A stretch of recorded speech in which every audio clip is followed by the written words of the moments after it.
everybody. Thank you so much for joining our Growth Evergrades podcast. Welcome, welcome. And this is where we talk about education ideas and topics that matter most to our SpacesEDU educator community. I'm your host, Melody McAllister, educator advocate for SpacesEDU, your solution for digital documentation and assessment of student learning for all. At the beginning of each episode, I like to feature an amazing member in our community. For this episode, I want it to be special because it kicks off Growth Over Grades Season 2. So today I want to shout out educator and leader Carly Spina. Carly is always advocating for students and families of English language learners. She is constantly sharing the content she creates because she believes in community working together, and she always teaches, listens, and shares through the lens of what students can do and their contributions along with their families instead of focusing on deficits. She also cheers our SpacesEDU community virtually and in person. I've got to meet her at some of our events. Carly, thank you for being part of our community. Today's show's notes will include how people can follow and learn from you. Your community and the state of Illinois is blessed to have you from all the impacts you have made because they're so real. Thank you for your leadership. And speaking of lead hership, I am so excited to have guest Danelle Almaraz on today's episode.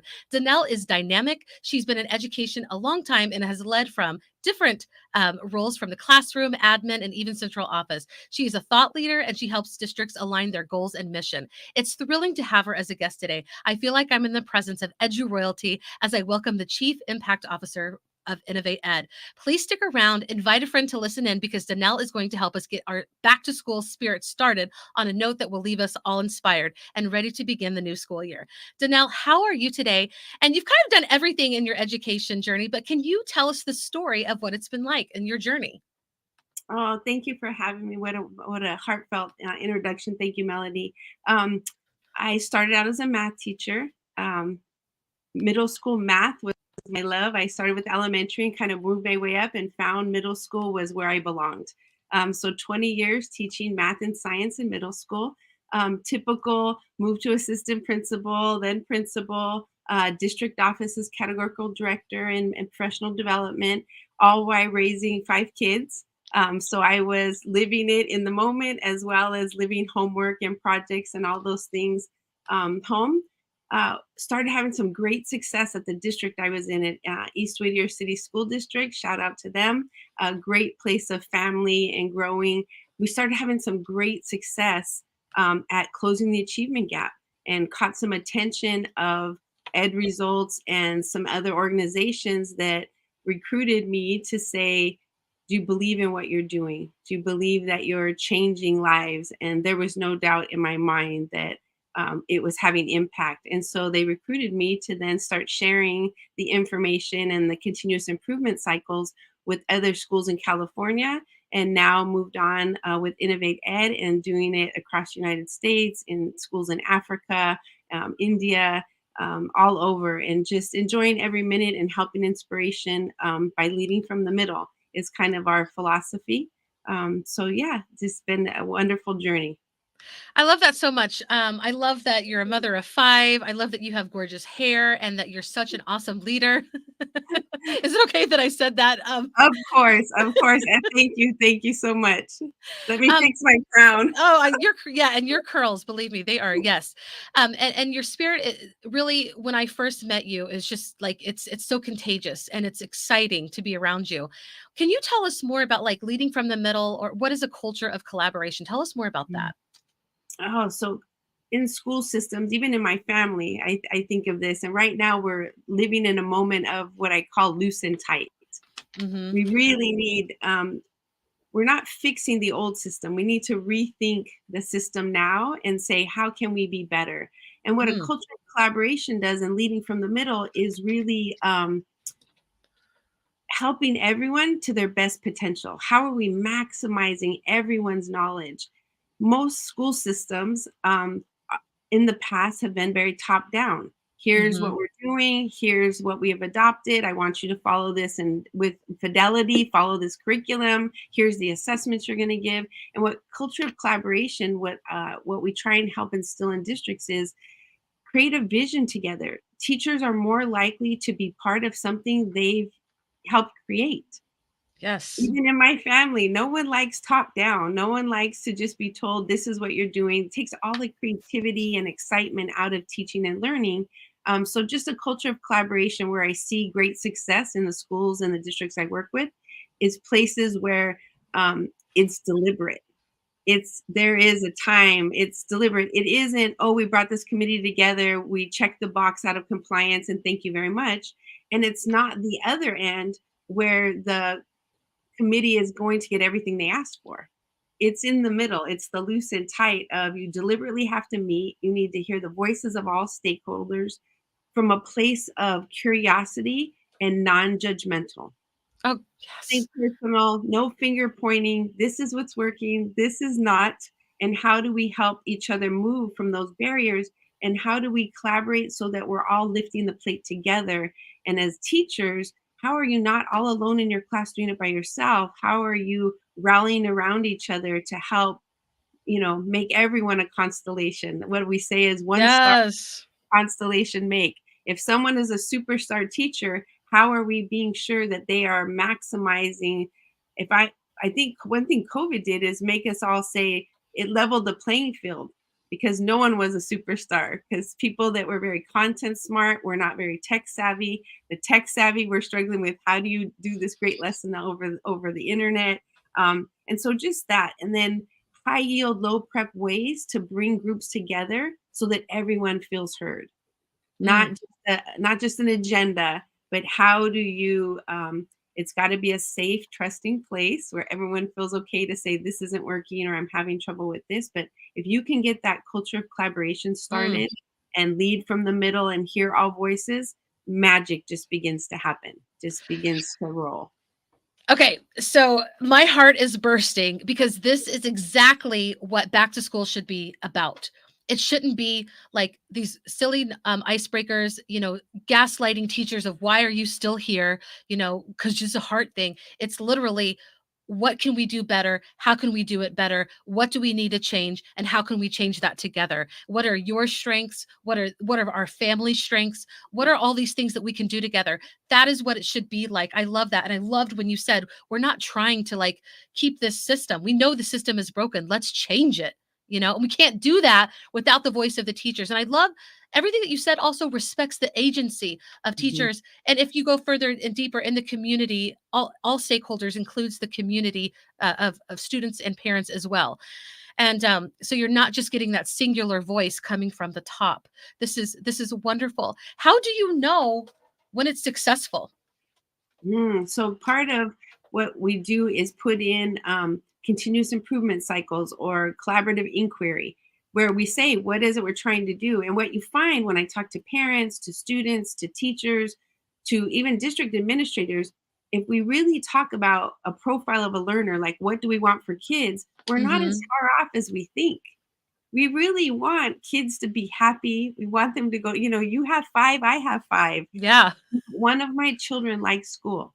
They hated it. They didn't enjoy it. I did like school. And that's what Mhm. I want for them. I want them to love learning. I want them to have relationships with teachers they talk about when they're old. Like remember Mr. and Mrs., that this is how they made me feel. But we've gotten away from it for the same reason I talked about, the loose and tight. The system has become so tight that it's gonna burst. So Right. how do we help be a little looser? But this is where the great part is. Collaborative inquiry cycles are about 4 to 6 weeks.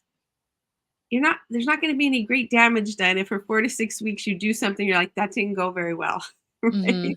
You and I have kids. How many times we had a great plan and all of a sudden, well, that didn't go very well, and you have to adjust. But that's where I think teachers are very unhappy because it's too tight. We need to Right. let loosen up, let them be the architects of learning, but we still have to Mm. have a clear vision on what competencies and standards. I truly believe we got real standards focus, but we need both. Right. Standards without competency feels like trivia to kids, just memorizing, Oh right? gosh. To have the competencies as well. And I think we talked about this. I thought I had made it as a parent when all my kids would do what I said, but I wasn't doing their future spouse any justice or help to not make them competent themselves to just help around the house and not see chores in the house as a woman's task. Oh, mom, I did this for you. It really competencies. But you have to have both and a clear vision, and then let the teachers design it, and then Right. talk about what's working, what's not. Right. I love that, and things that you're talking about have been on my mind. I almost feel like we're connected, like in a spirit kind of way. So, because it's okay to make mistakes. Like between 4 and 6 weeks, there's going to be so many mistakes, but you're going to learn how to do it better. And I take that into my classroom teaching as well. I'm looking forward to sharing that with my students. Like, listen, like the mistakes are the best way to learn because that's when you take ownership of those mistakes and you tweak it in a way that is personal and beneficial for you. So even if you put out something and 4 to 6 weeks, you come back and it didn't work out the way that you hoped, there's probably a lot of nuggets in there that are going to help you make it better in the long run.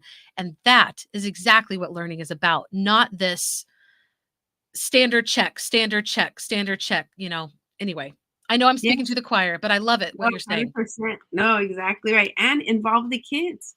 What Mhm. is it? Help them love to learn. That's what I want for them. I want them to love to learn and be interested and intrigued, but instead we tell them what to learn, and here's what you have to know. But that's it. It's the journey. It's the journey is what it's all about, and for them to be able to tell their own story of what did I learn? How did this go? Same all throughout the district, from the leadership teams to the district office to the cabinet. There has to be a vista point and a moment of reflection just to say what's going well, what's not. We can't just continue to push forward when things aren't going well. We have to stop and say, what can we do to make this better and take away some of the barriers? Right. And when I think about what I want to do this year, going back into the classroom, I'm like, I want it to be fun. I want it to be, and I know people hate this word rigorous, but I want it to be fun. And I want it to be so fun that while my students' minds are being stretched, that they're loving the process of it. And then they come away with that aha. And I just feel like it took me forever to get to this point to even have this aha. But when we're working together and learn, and I've learned from so many people like you, and I have a lot of hopes for this year. Are you also feeling very hopeful? Oh, 100%. So I see, we recovered from COVID. My sister's a nurse, and we had this long discussion of teachers pivoted more than any other industry when COVID hit, right? Mhm. And so really we recover. We were trying to figure out how to get back to normal, but now I think everyone realizes we don't want to be back to normal. Right. There were things that weren't so great before for some kids, right? It really wasn't the ideal situation. We want every kid to love to go to school, but I think we're now at a moment to say, what could it look like? What Right. if?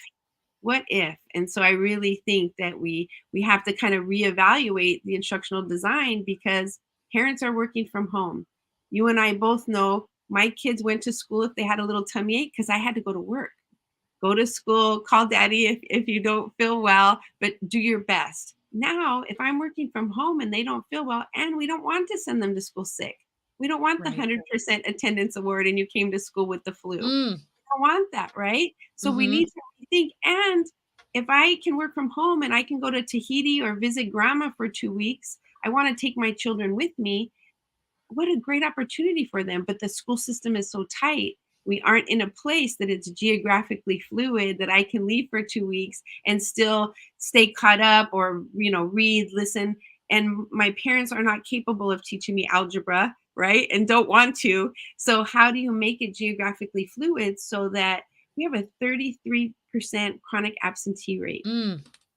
It is Mhm. not going to all of a sudden go back to 10% or whatever it was pre-COVID. It isn't. It just isn't going to. So how do we help? Because as a teacher, can you get 2 weeks worth of work ready for Danelle because she's going to Tahiti with her family, and you're putting a packet together that I'm probably not going to do. So how do we help education be a little more geographically fluid? It's going to require more blended learning design Mm. where Yes.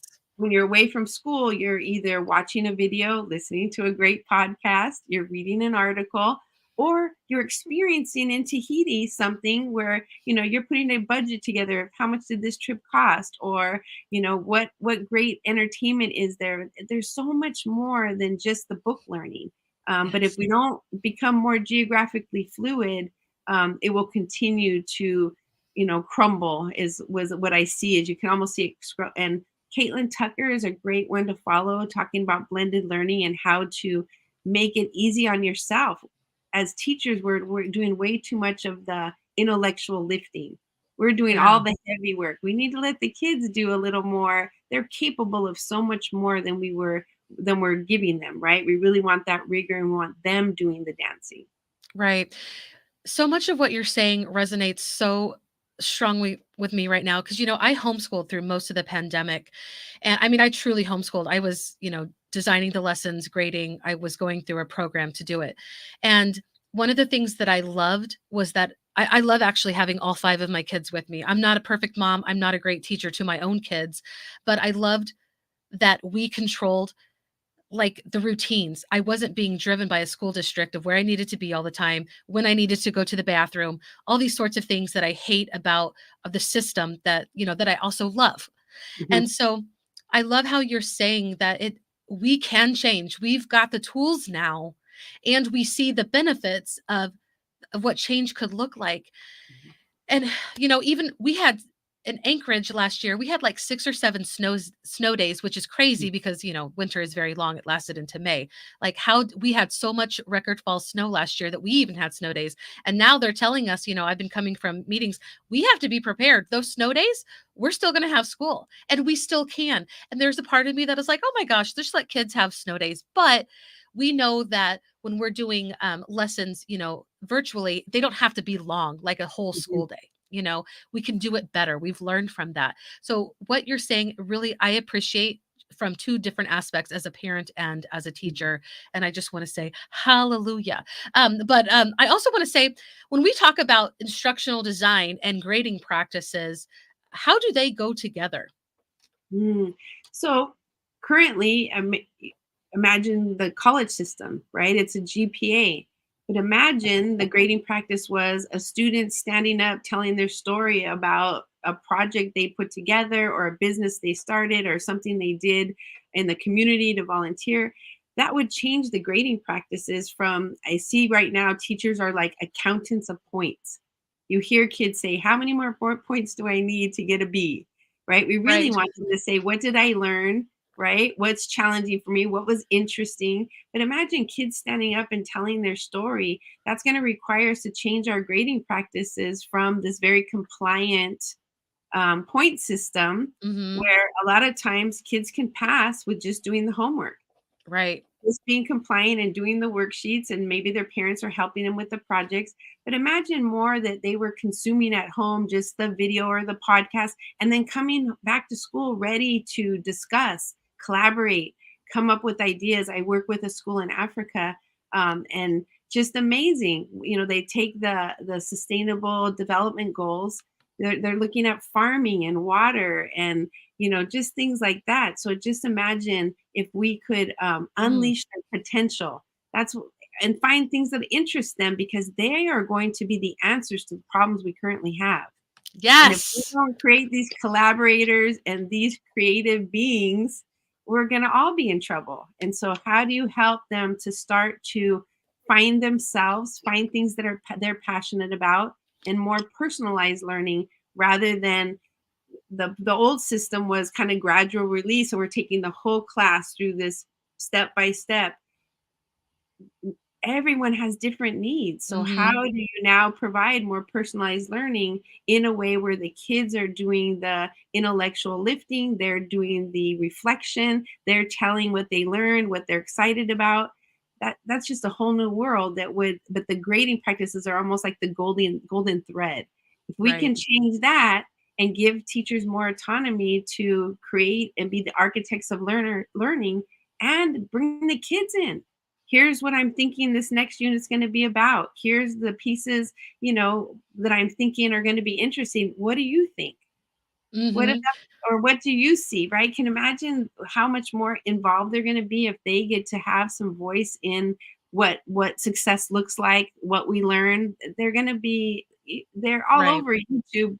My son constantly is coming in and telling me, "Mom, I just learned this great thing about you." And I'm like, "What prompted that?" And he's like, "Oh, I was playing this game and this character came in and he seemed interesting and I went and looked him up." And I wanted to see, and so that we really want them to be curious. Yes.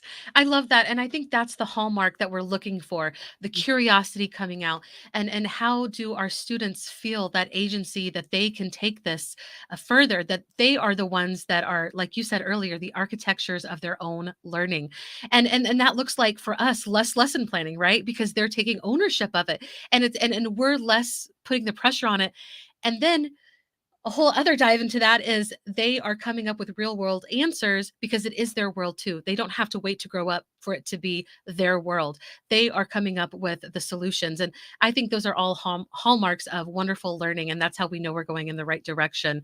Mhm. Sometimes maybe a little bit easier to talk about than to put into practice. There's a lot of unlearning, I think, as those of us that have been in the system for a while, that we've got to do as well. And even kids, they're still coming in this day and age with like the don't do, don't do, don't kind of attitude, because that's what our system has, that's how we've trained them to think. I want to ask you, how can leadership, or how does leadership affect classroom teaching and or practices so that we can get to those Mm. golden moments? I'd say it's back to the theory of loose and tight, right? So if top down, the principal says, here's the strategy we're all doing. I'm going to come around on this day and see what it looks like because we just did a professional development on it. Instead of saying our goal is happy students, literacy, happy teachers, and then letting them for 4 to 6 weeks do it in the way they see fit with some success indicators in place. It has a very much more, places that are having success have a much more bottom up feel than a top down feel. Mm, And then what I tell them is, even if, like we said, it didn't work out, it's 4 to 6 weeks, right? 4 to 6 weeks, hmm. they're trying something over science, but we have to we have to trust them enough to try some things that are a little different, which means Yeah. there's going to be some learning, there's going to be some failures, there's going to be some things that don't go very well. Um, and And we that's have to be able life. to talk about it, right? Yeah. And discuss it. But inspirational leaders that really are good listeners and really don't that are non-judgmental, right? It just, here's where you are. I'm trying to help you move forward, and they really intentionally bring their staffs together to talk about what's working, what's not, and then come up with solutions. And I'd say the biggest thing is agreements. Hmm. What are we gonna try Mm. in common? We have to agree to something, otherwise, it's what I call collaboration.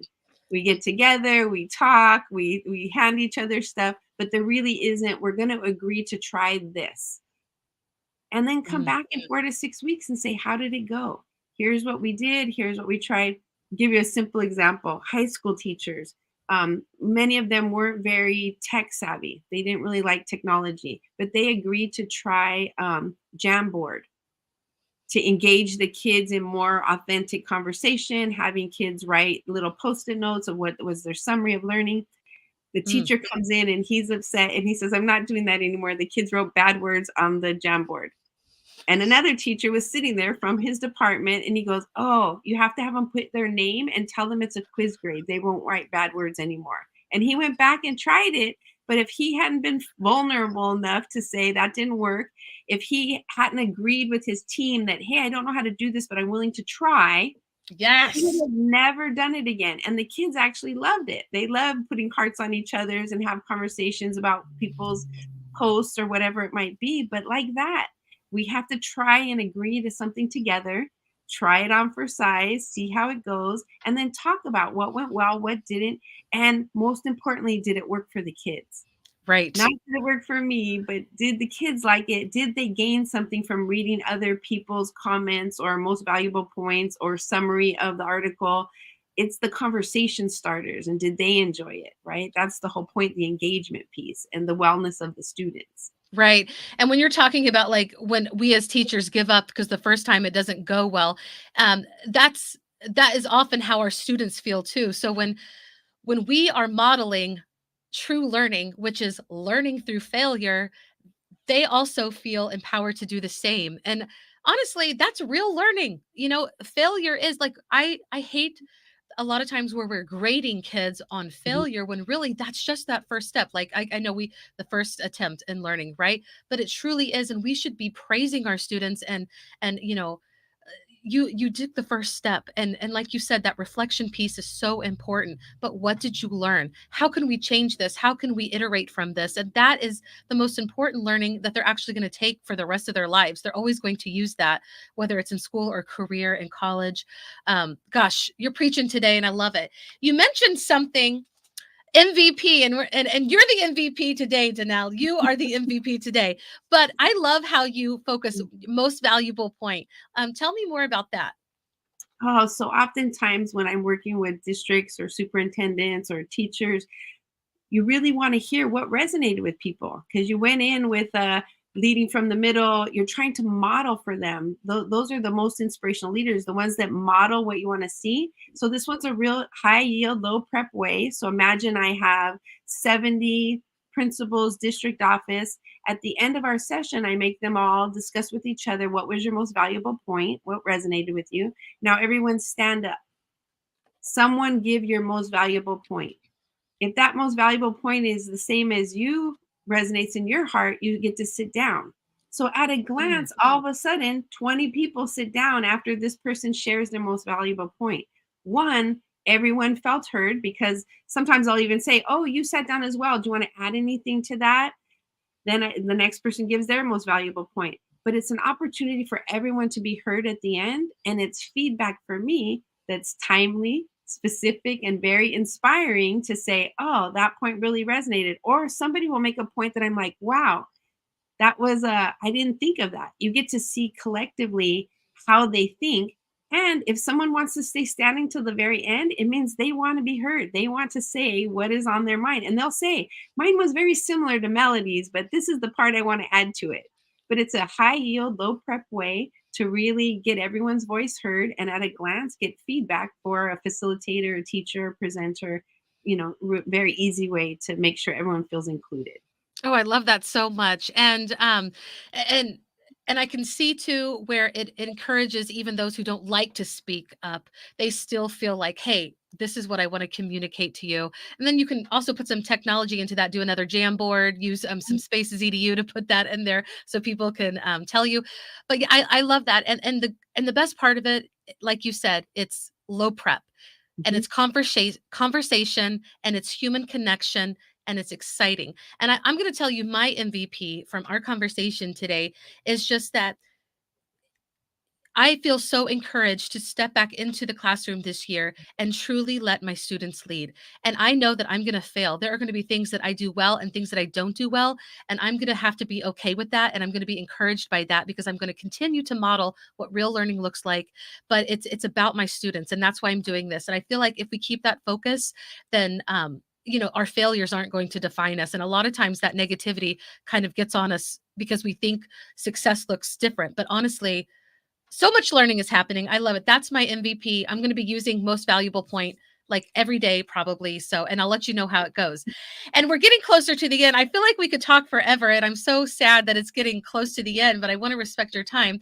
But before we go, what is really exciting you about this new school year?